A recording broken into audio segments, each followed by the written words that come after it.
Finally मैं आपको बताने वाला हूं आज एक ऐसा सेटिंग जिसको अगर आप यूज करते हो ना, तो जो आपकी वीडियो वॉश्ड आउट हो जाती है, जो कलर्स वॉश्ड आउट हो जाते हैं, आपकी क्वालिटी जो खराब हो जाती है ना, वो बिल्कुल ठीक हो जाएगी। लेकिन देखो, सिर्फ एक्सपोर्ट सेटिंग मैटर नहीं करता है, आपका पूरा प्रोजेक्ट फाइल की जो सेटिंग्स है ना, वो बहुत इंपॉर्टेंट है क्योंकि वो बहुत बड़ा रोल निभाती है। तो दाविंची रिजॉल्व में आपको क्या प्रोजेक्ट सेटिंग रखना चाहिए, एक्सपोर्ट सेटिंग आपको क्या रखना चाहिए, वो सब कुछ हम इस वीडियो में जानेंगे।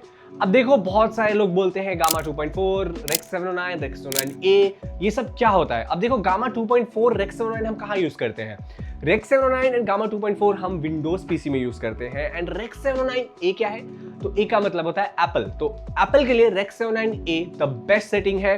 अब देखो यार, बहुत सारे कंफ्यूजन हो जाती है कि हमको क्या यूज करना चाहिए। बहुत सारे लोग आपको बहुत कुछ बताते हैं। अब देखो, जो हम विंडो यूजर है, अगर हम VLC में वीडियोस प्ले करते हैं तो VLC का कोई लेना देना नहीं है कलर गामेट से, राइट? तो वो आपको नॉर्मली कुछ अलग भी दिखा सकता है, इसमें कोई श्योरिटी नहीं है कि VLC आपको एग्जैक्ट सेम दिखाएगा। बट एप्पल में क्या होता है ना, एप्पल का जो क्विक टाइम प्लेयर है ना, उसमें एग्जैक्टली सेम कलर्स दिखते हैं जो YouTube में आपको सेम दिखेंगे। तो एप्पल में ये कुछ बेनिफिट है। लेकिन अगर आप विंडोज भी यूज करते हो ना, तो कोई प्रॉब्लम नहीं है। बस आपको आपका जो कलर आउटपुट स्पेस है वो रखना है रेक्स 709 एंड गामा 2.4, फिर आपको एग्जैक्ट सेम कलर दिखेंगे। तो अब दाविंची रिजॉल्व में चलते हैं और मैं आपको बताता हूं कि आपको अपना प्रोजेक्ट सेटिंग क्या रखना है। उसके बाद मैं बात करूंगा एक्सपोर्ट सेटिंग के बारे में, ठीक है? तो यहाँ पे देखो, मैंने ऑलरेडी अपने लिए एक टेम्पलेट बना रखा है, जो कि ये है, टेम्पलेट नाम से मैंने बना रखा है। तो इसको मैं रीड मोड में ओपन कर सकता हूँ और फिर मैं उसको सेव कर सकता हूँ। तो इसमें जैसे फॉर एग्जांपल, इसमें क्या फायदा है ना, अब देखो यहाँ पे जो मेरे बीन्स है, यहाँ पे मैंने SFX, music, A rolls, B rolls, graphics, audio, pictures, timeline, ये सब मैंने ऑलरेडी यहाँ पे पहले से लिख रखा है। तो मुझे बार बार अपने प्रोजेक्ट फाइल में ये सब चीजें लिखने की जरूरत नहीं पड़ती है, फोल्डर बनाने की जरूरत नहीं पड़ती है, ये सेव रहता है, राइट? तो सबसे पहले हम चलते हैं दाविंची रिजॉल्व के प्रोजेक्ट सेटिंग्स में। एंड यहाँ पे हम चलते हैं सबसे पहले तो हमारे टाइमलाइन रेजोल्यूशन पे, जो कि मैंने 4K रखा है। आप HD रख सकते हो, बट मुझे 4K में रखना पसंद है, तो मैं 4K में रखा है मैंने इसे। फिर आपको जाना है टाइमलाइन फ्रेम रेट। अब देखो यार, बहुत सारे लोग बोलते हैं कि 60 FPS में रख लेते हैं हम, शूट अगर जितने में करते हैं अपना टाइमलाइन उतने में ही रखना चाहिए। बट मुझे लगता है 25 FPS इज द बेस्ट। ये सिनेमैटिक भी देगा आपको, आप यहाँ पे A रोल्स डाल सकते हो, इवन आप यहाँ पे B रोल्स भी डाल सकते हो, कोई प्रॉब्लम नहीं है। बिकॉज अगर आपको सिनेमैटिक दिखाना है तो 25 द बेस्ट है, तो आप 25 ही चूज करो। मैं 25 पर्सनली चूज करता हूँ।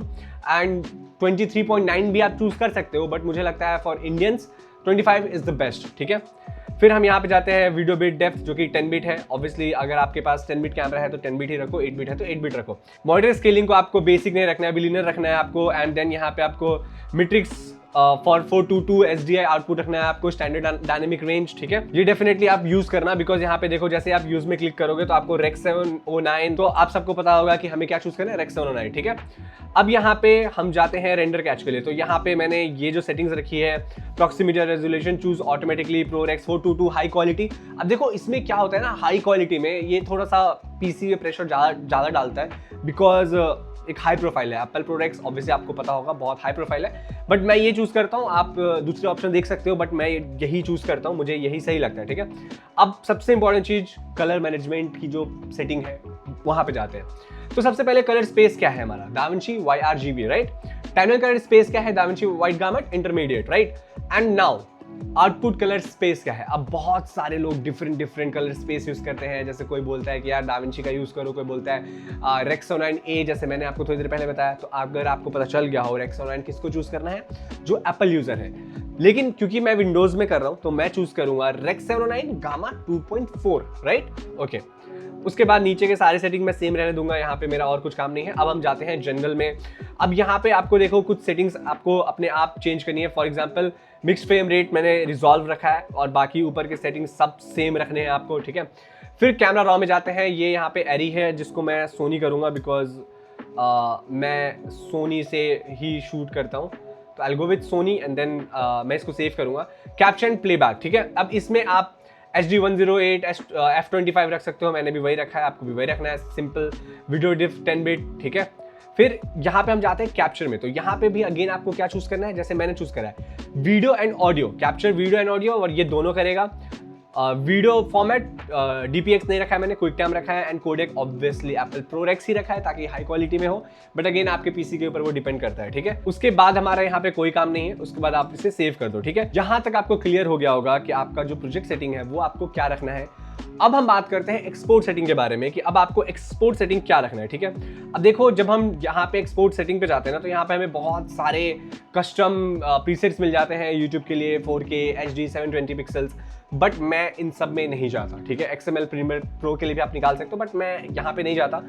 मैं चूज़ करता हूँ जो मुझे लगता है मेरे लिए बेस्ट है। तो मेरे लिए बेस्ट क्या है, यहाँ पे आप अपना नाम लिख लो, लोकेशन डाल दो, वीडियो एक्सपोर्ट, वीडियो सबसे इंपॉर्टेंट है। अब देखो, यहाँ पे फॉर्मेट में हमेशा चूज करता हूँ क्विक टाइम, ठीक है, लेकिन जो कोडेक है वो मैं चूज नहीं करता H.264, मैं चूज करता हूँ H.265। इसमें मुझे लगता है मैं चूज करता हूँ H.265 बिकॉज एक MOV फाइल है, इसमें डिटेलिंग MP4 से बहुत ज़्यादा होती है एंड फाइल साइज भी कम होता है। तो उसके बाद क्या होगा कि अगर मान लो मेरा 10 मिनट का वीडियो है तो वो 1.5 से 2 GB का होगा, और अगर मैं MP4 में करूंगा तो फाइल साइज बहुत ज़्यादा बड़ा हो जाएगा, जो मुझे लगता है यूट्यूब पे अपलोड करने में बहुत टाइम लगेगा।